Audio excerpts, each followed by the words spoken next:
22 ফেব্ৰুৱাৰীত এই বাজপেয়ী ভৱনত বিজেপি দলৰ সদস্য ভৰ্তি হৈছিলোঁ আৰু জিকাৰ পিছত গুৱাহাটী আহি আজি ৰাতিপুৱা অসমৰ মাননীয় মুখ্যমন্ত্ৰী ডক্টৰ হিমন্ত বিশ্ব শৰ্মা ডাঙৰীয়াক লগ ধৰি বিজেপি আৰু NDAৰ এই বৃহৎ সফলতাৰ কাৰণে অভিনন্দন জনাইছোঁ।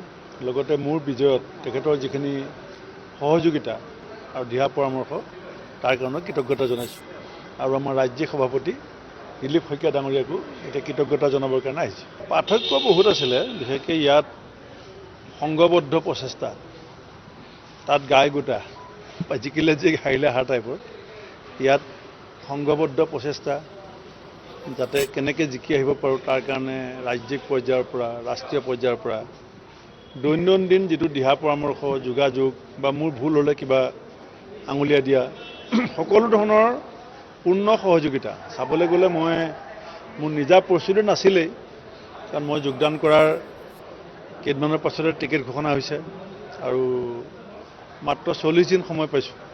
গতিকে দলীয় যিটো সাংগঠনিক সংঘবদ্ধ প্ৰচেষ্টা আৰু হিমন্ত বিশ্ব শৰ্মাৰ যিটো গতিশীল বলিষ্ঠ নেতৃত্ব আৰু মূৰ হৈ পেলাই তেখেতে যিটো প্ৰচাৰ চলাইছিলে বিহপুৰীয়াৰ উন্নয়নৰ স্বাৰ্থত, সেইখিনিয়ে যথেষ্ট সহায় কৰিছে।